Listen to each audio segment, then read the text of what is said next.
வணக்கம். என்ன செய்தி பார்க்க போகிறோம்னு கேட்டிங்கன்னா, திமுக கண்ணில் தெரிந்த மரண பயம்.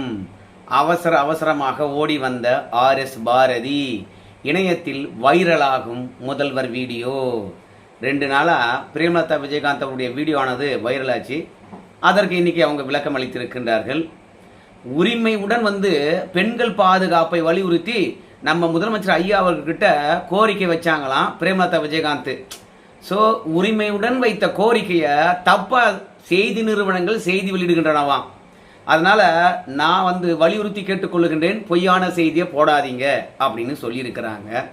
பிரேமலதா விஜயகாந்த் அவர்கள் என்ன சொன்னாங்க? உரிமையுடன் பெண்கள் பாதுகாப்பை வலியுறுத்தி நம்ம முதலமைச்சர் ஐயா கிட்ட கோரிக்கை வச்சாங்களாம். அப்பவே தெரிஞ்சு போலையா தமிழ்நாட்டில் பெண்களுக்கு பாதுகாப்பு இல்லை என்று சொல்லிட்டு மீண்டும் நம்ம ஸ்டாலின் ஐயா அவர்கள் 5 வருஷமாக பெண்களுக்கு பாதுகாப்பா இல்லை, தேர்தல் நேரத்தில் பெண்கள் பாதுகாப்பா இல்லை, அதிமுக கூட்டணியில் ஒட்டி கொண்டு இருந்த பச்சோந்தியாக இருந்த பிரேமலதா விஜயகாந்த் அவர்கள் இன்னைக்கு திமுக கூட்டணியில் வந்திருக்காங்க. வந்த பிறகும் பெண்களுக்கு பாதுகாப்பு இல்லை. ஏன்னா மீஞ்சூர்ல எல்லாருக்கும் தெரியும், வீடு புகுந்து 12ஆம் வகுப்பு படிக்கக்கூடிய மாணவியினுடைய கையை வெட்டினாங்க, பாலியல் வன்புணர்வுக்கு வற்புறுத்தினாங்க என்ற விஷயம் நல்லா தெரியும். அனுதினமும் இது நடந்துகிட்டு இருக்கிறது, இல்லை என்று யாராலும் மறுக்கவே முடியாது.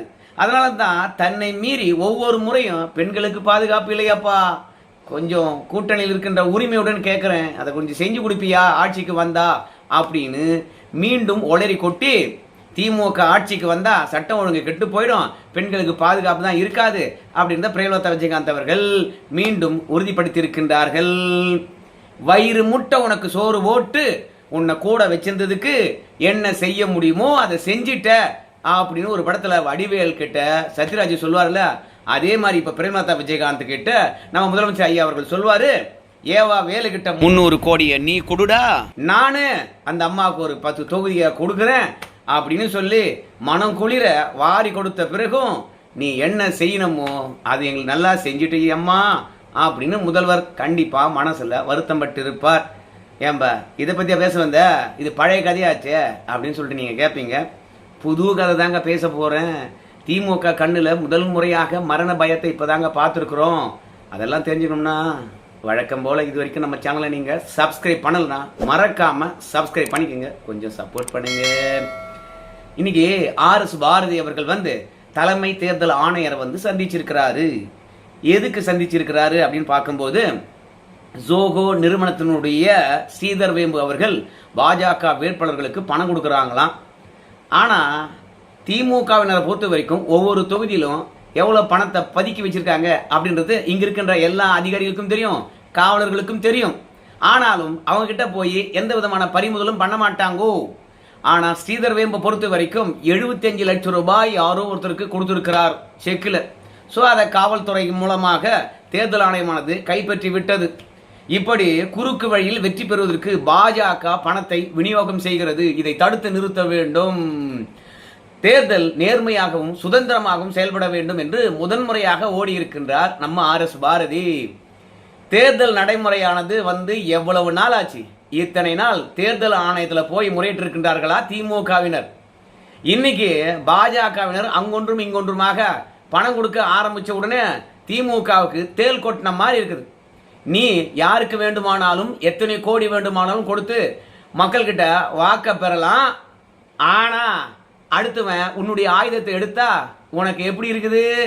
திடனுக்கு தேல் கொட்டின மாதிரி இருக்குது. முதன்முறையாக திமுக கண்ணுல மரண பயத்தை நம்மளால பார்க்க முடிஞ்சது.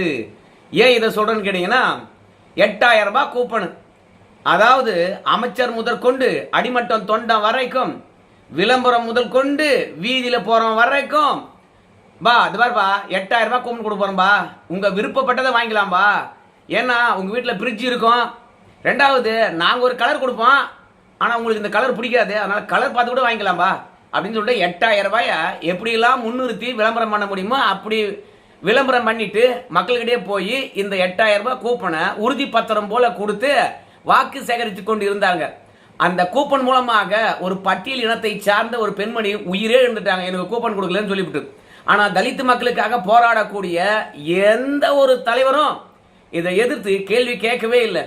ஏயா தலித் மக்களுக்கு நீ நல்லது பண்ணலாம் கூட பரவாயில்ல, கெட்டது பண்ணாதியா, நான் உன் கூட்டணியில் இருப்பதனாலே வந்து என் மக்களுக்கு இழைக்கப்படுகின்ற கொடுமைகளை நான் பேசக்கூடாதா? என்னையா நீ? என்னுடைய மக்கள் அடித்தட்டில் இன்னும் இருக்காங்க. அரசாங்கம் எதுவும் செய்யாதா? சமூக நல திட்டங்கள் எனக்கு கிடைக்காதா என்று ஏங்கி தவிக்கிறாங்க. அவங்களுக்கு ஒரு கூப்பன் கொடுத்தா என்னையா அப்படின்னு திருமாவளவன் கேட்டிருக்கலாம். அப்படி இல்லையா நம்முடைய டாக்டர் கிருஷ்ணசாமி அவர்கள் கேட்டிருக்கலாம். ஆனா யாரும் கேட்க மாட்டாங்கோ. கேட்டாங்கன்னா பாஜக உள்ள வந்துடும். அவ்வளவுதான், சிம்பிளா முடிச்சிருவாங்க. அதனால யார் செத்தாலும் இங்க இருக்கின்ற திருமாவளவனுக்கெல்லாம் கவலை கிடையாது. சமூக நீதி பேசக்கூடிய திமுகவினருக்கும் கவலை கிடையாது. அவங்க அந்த கூப்பனை வச்சு எப்படி ஓனாலும் பிலிம் காட்டலாம், மக்களை ஏமாத்தலாம். ஆனா அதிமுகவினரை பொறுத்த வரைக்கும் 10,000 ரூபாய் செக் மாதிரி அச்சடிச்சு இல்ல பண நோட்டு மாதிரி அச்சடிச்சு விநியோகம் பண்றாங்களாம். அது உடனடியாக தடுக்க வேண்டும். போலியாக பணம் கொடுக்குற மாதிரி கொடுத்து ஏமாத்துறாங்கோ. இந்த மாதிரி போலியா வெற்றி பெறதுக்கு அதிமுக சட்டத்துக்கு புறம்பாக வேலை பார்க்குது. அதை தடுத்து நிறுத்தணும். கூப்பன்கள் ஒட்டுமொத்தமாக தடை செய்யணும். 10,000 ரூபாய் பாண்டு மாதிரி அடிச்சிருக்காங்க, 10,000 ரூபாய் பணம் மாதிரி அடிச்சிருக்காங்க அப்படின்னு வந்து கதறாரு ஆர்எஸ் பாரதி. ஏன்னா எதிரி என்ன ஆயுதம் கையில் இருக்கிறான்றோ அந்த ஆயுதத்தை நாமளும் எடுத்தா மட்டும்தான் வெற்றி பெற முடியும். நம்ம எடப்பாடி பழனிசாமி கூட சொன்னார், ஏப்பா உதயநிதி ஸ்டாலின் வந்து பார்த்தீங்கன்னா வச்சு செஞ்சிட்டு இருக்க, ஏன்பா கலாய்த்து தள்ளிக்கிட்டே இருக்கிற அப்படின்னு எல்லாரும் சொன்னாங்க. அதுக்கு நம்ம எடப்பாடி பழனிசாமி சொன்னார், நானா ஆயுதம் எடுக்கல, எதிரி தான் நான் என்ன ஆயுதம் எடுக்கணும் என்பதை பற்றி முடிவு பண்ணுறான். அதனால உதயநிதி ஸ்டாலினை பொறுத்த வரைக்கும் சும்மா இருந்தா நான் ஏன் வந்து பார்த்தீங்கன்னா பால் டாயின்லாம் சொல்ல போறேன் அப்படின்னாரு. அதே மாதிரி தான் இவங்க 8,000 ரூபாய் கூப்பனை வந்து பார்த்தீங்கன்னா ரிசர்வ் பேங்க் கவர்னர் நினைச்சுக்கிட்டு அதை அச்சடிச்சு கையெழுத்து போட்டு கொடுத்தா அதிமுக பாதி சும்மா இருப்பாங்களா? 10,000 ரூபாய் கொடுக்குறாங்க அவங்க, அது உத்தரவாதமா அளிக்கிறாங்க. இப்ப ஆர்எஸ் பாரதிக்கு தரையில கால் நிக்கவே இல்லை. இவங்களுக்கு வந்தா ரத்தம், நம்மளுக்கு வந்தா தக்காளி சட்னியா? தேர்தல் ஆணையர்கிட்ட ஓடி இருக்காங்க, கதறி இருக்கிறாங்க, பார்த்து எல்லாம் நடவடிக்கை எடுக்கிறோம் அப்படின்னு சொல்லி இருக்கிறாங்க. ஸோ ஸ்ரீதர் வேம்பு அவர்கள் பொறுத்த வரைக்கும் 75 லட்சம் கொடுத்தது, அதிமுகவினர் வந்து பார்த்தீங்கன்னா 10,000 ரூபாய் கூப்பன் கொடுத்தது. அது மட்டும் இல்லை, திமுகவினர் வந்து தேர்தல் பணி செய்ய விடாம காவல்துறையை வச்சு மிரட்டுறதாகவும் கைது செய்வதாகவும் அது வேற புகார் கொடுத்துருக்கிறாரு நம்ம ஆர்எஸ் பாரதி அவர்கள். ஸோ மொத்தத்தில் தோல்வி பயம் வந்துடுச்சு. தோல்வி அடைய போறோம் என்ற ரிசல்ட் ஆனது வந்தாச்சு. அதெல்லாம் தெரிஞ்ச பிறகுதான் இப்போ ஆர்எஸ் பாரதியை பொறுத்த வரைக்கும் எப்படியாவது தோல்விக்கான காரணத்தை தேடணும். அதிமுக 10,000 ரூபாய் கூப்பனை காட்டி ஏமாத்தி வெற்றி பெற்று விட்டார்கள். ஸ்ரீதர் வேம்பு அவர்கள் 75 லட்சம் ரூபாயா செக் கொடுத்து வெற்றி பெற்று விட்டார்கள். இல்லைன்னா திமுக தான் வெற்றி பெற்றிருக்கும். நாங்க செய்த சாதனையை சொன்னோம். மக்களுக்கு நாங்க சமூக நீதி எப்படி பெற்று தருவோம் என்று சொன்னோம். நாங்க கருப்பு உடை அணிந்து கொண்டு பார்லிமெண்ட்ல வந்திருக்கக்கூடிய தொகுதி மறுவரையறையை எதிர்த்து மக்களுடைய தன்மானத்துக்காகவும் சுயமரியாதைக்காகவும் பிரதிநிதித்துவத்துக்காகவும் நாங்க போராடி இருந்தோம். ஆனா அந்த தருணத்துல பணத்தை கொடுத்து ஏமாத்திட்டாங்கோ, இந்த வெற்றி செல்லாது அப்படின்னு கேஸ் போறதுக்கு கூட வாய்ப்பு இருக்கு. ரெண்டாவது, தேர்தல் ஆணையத்துக்கிட்ட போய் நம்முடைய ஆர்எஸ் பாரதி அவர்கள் புகார் அளித்திருக்கின்றார். அந்த புகாரில் நடவடிக்கை எடுக்கிறாங்களா இல்லைன்னு பார்க்கறேன், கோர்ட்டுக்கு போறேன் பார் அப்படின்னு கதறி இருக்கின்றார். இப்ப தெரியுதா நாம டோக்கன் கொடுக்கின்ற பொழுது எதிராளியே எந்த அளவுக்கு வேதனை அடைஞ்சிருப்பான். அதுலயும் தலைமைச் செயலாளரை மாத்தின உடனே திமுகவினர்லாம் கதற ஆரம்பிச்சிட்டாங்க. ஏன்னா தலைமைச் செயலரை பொறுத்த வரைக்கும் நடுநிலையா செயல்படவே இல்லை. எத்தனை நாளைக்கு தான் போத்துக்கிட்டே இருப்பாங்க? திமுகவுடைய கைகூலியா இருந்த நம்முடைய விஜய் அவர்களே போய் தலைமைச் செயலாளர் தொடர்பாக புகார் அளிச்சிட்டாரு. அதனால தூக்கிட்டாங்க. அன்னைக்கு கதற ஆரம்பிச்சவங்க தான் நேற்று வரைக்கும் கதறியே செத்தாங்க, இன்னைக்கும் கதறி கொண்டே இருக்கின்றார்கள். சரி, ஏதோ முதலமைச்சருடைய வீடியோ இணையத்தில் வைரல் ஆகுதுன்னு சொன்னியாப்பா அப்படின்னு சொல்லும்போது இந்த வீடியோவை பாருங்களேன். இந்த வீடியோ அந்த மூதாட்டியை பொறுத்த வரைக்கும் ஏதோ ஒரு நிவாரணத்துக்காக காலில் விடுறாங்க.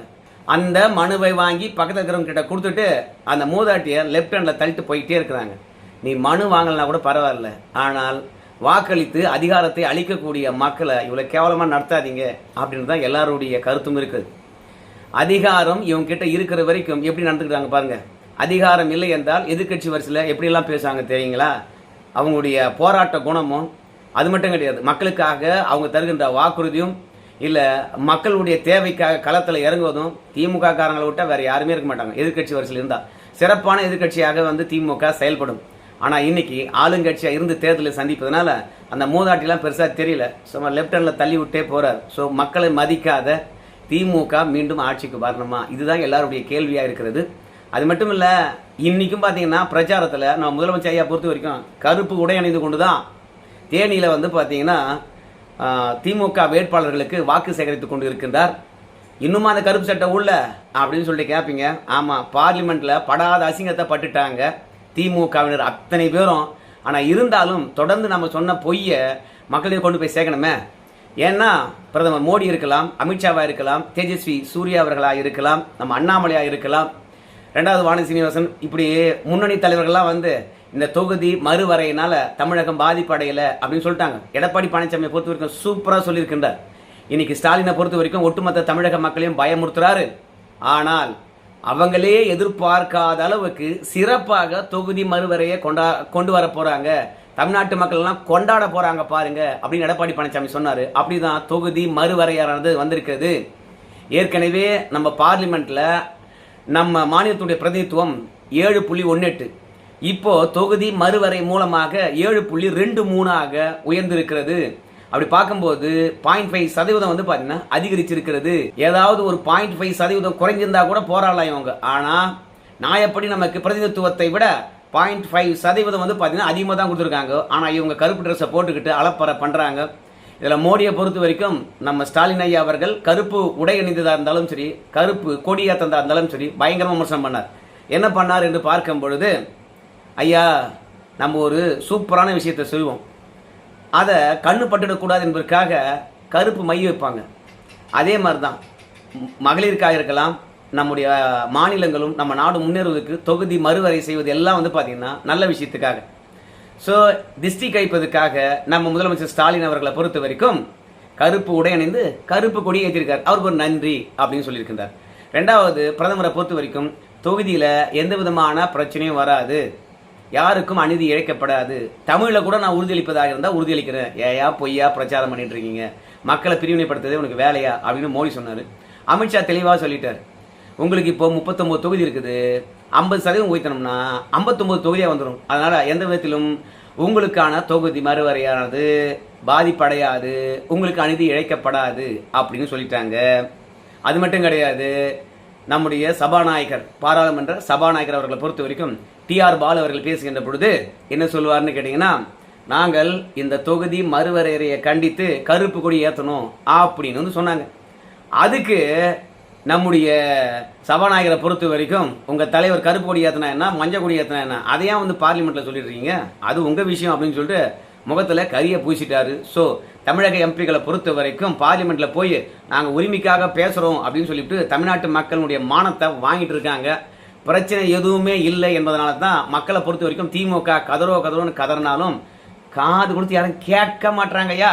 அதனால இன்னைக்கு RS பாரதியை பொறுத்த வரைக்கும் அதிமுகவினரும் பாஜகவினரும் இறங்க அடிக்க ஆரம்பிச்சிருக்காங்க.